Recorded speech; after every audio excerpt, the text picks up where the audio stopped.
féliciter say techniciens. jërëjëf tolluwaay réew mi tey su ma la nee woon Sénégal fu mu toll loo may tontu. waaw Sénégal toll na ci diggante bu metti xam nga su olof waxee diggante ça veut dire intersection la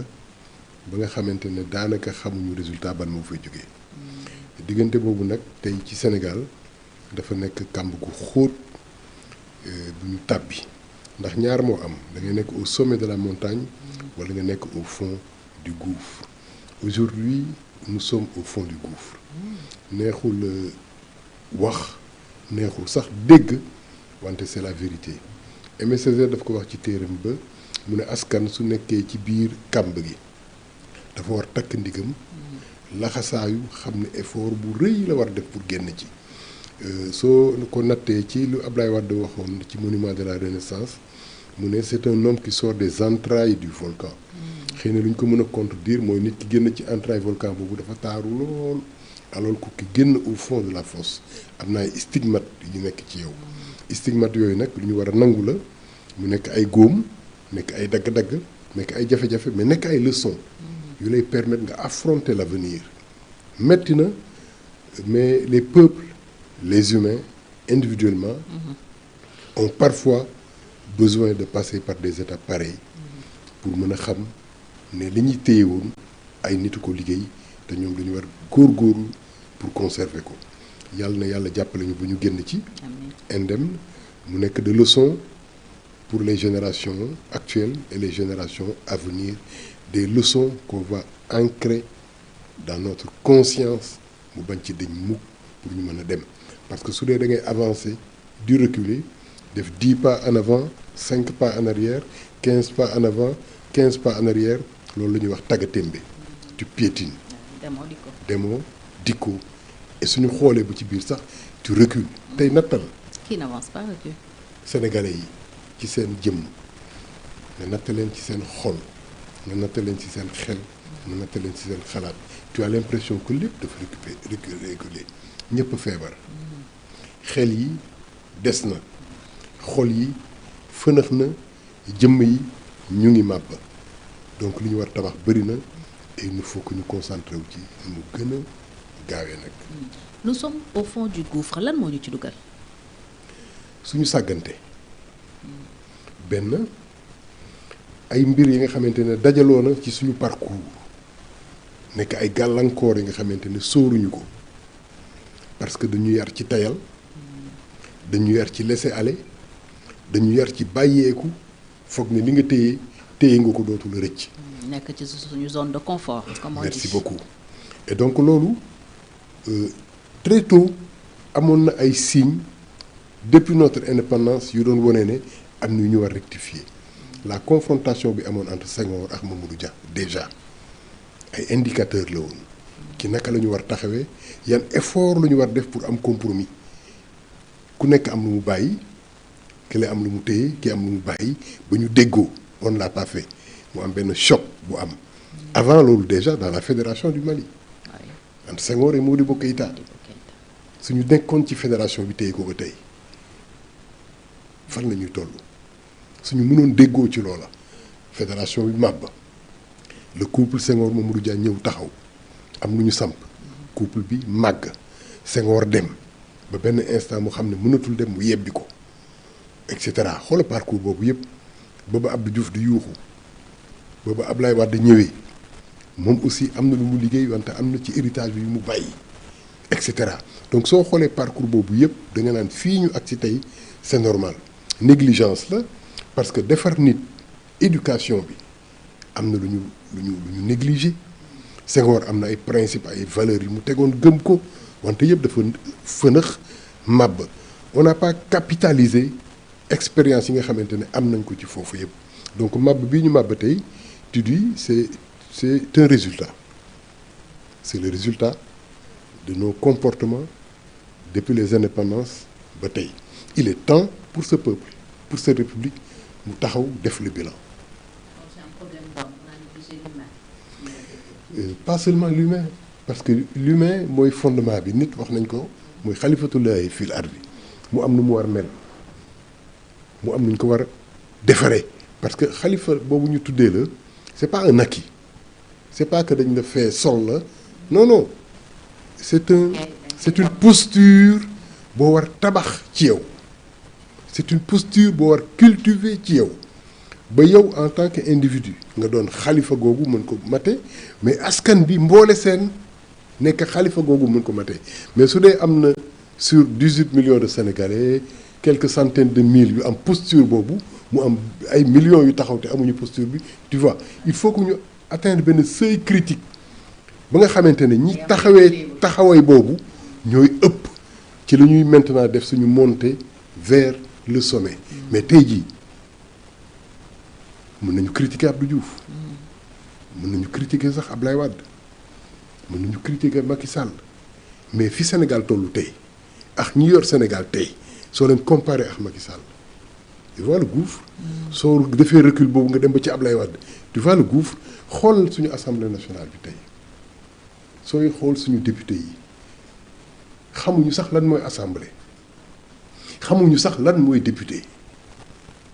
waajaluñu leen pour loola préparé wuñu leen pour loola xamuñu lan mooy honorabilité bi ñu war a incarner xamuñu ne ñoom à un certain moment ils sont le visage de la République ils sont les symboles forts inspirateurs de la jeunesse am na jamono ba nga xamante ne suñu la nee diw ministre la nga xool ko dafa am luy gis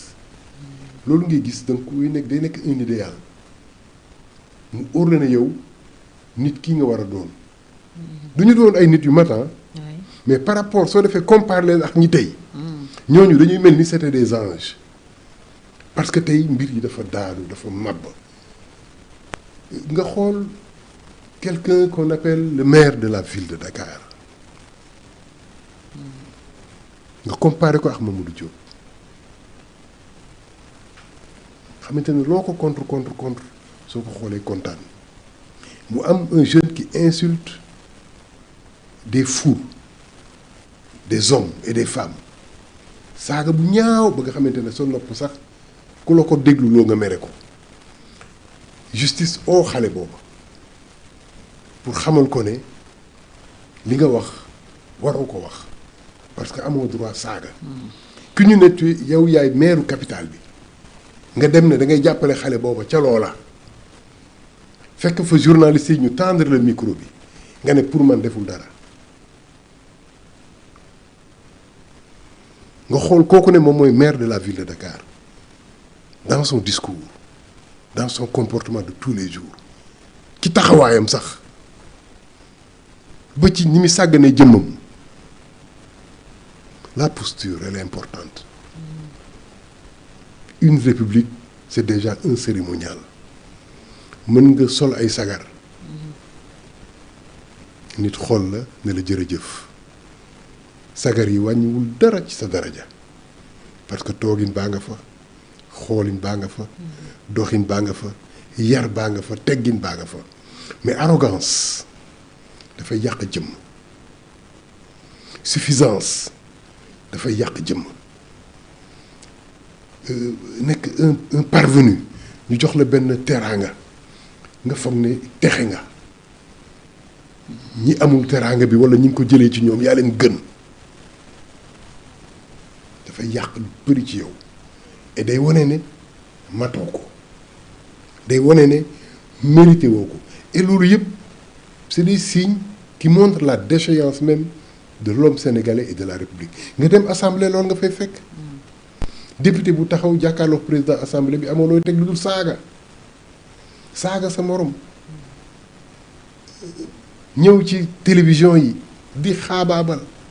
di xotteeku ni piis te xamoo ne finalement ñi ngay xasoo leen tu te mets à nu.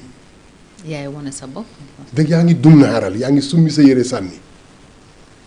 maintenant mag ñi dañu naan dañuy jël kurus yi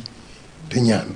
yàlla suturaal ñu parce que sutura kenn xawee koo rek sutura ñëpp xaweeku na moo tax soo doxaan ci mbedd mi ba gis nit ku xelam waye di ba mu toll ci maanaam wuññi sutura boobu nga xamante ne moom la yàlla muur nit. da ngay wut loo koy muuree da ngay gis mag bu dindi muuraayam wodd ndaw soosu ndax dañ ko war muur sutura parce que su sutura kenn xawee ko sutura ñëpp xawee ko nañu. mais tey xoolal fi ñu toll Fathiam. je t'ai dit parler du maire de la ville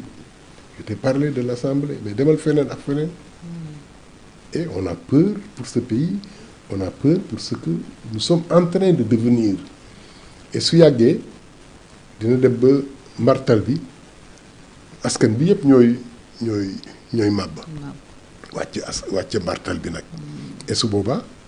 Fathiam dootul xàmmee Abdou Khadre parce que Sénégal mënul yàqu ma mucc. askanu Sénégal mënuñu yàqu ma mucc. waaye kenn du mucc.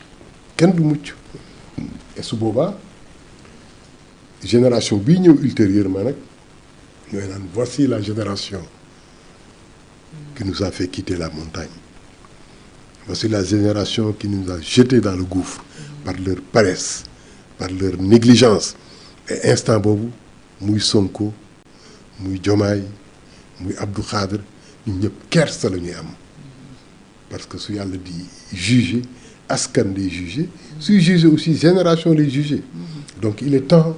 que ñu revenir à la raison que ñu nettoyer le palais présidentiel que ñu nettoyer l'Assemblée nationale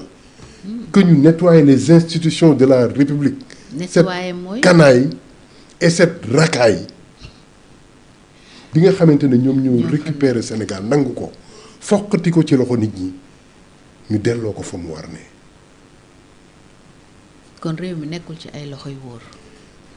Fathiam ana loxo yu wóor yi déglul discours yi ban discours moo baax xoola posture yi ban posture moo baax attends mën nga ci génn benn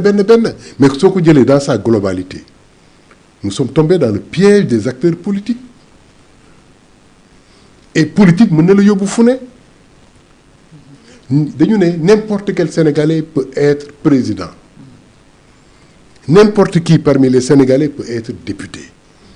n'importe quel Sénégalais peut être mais waxin la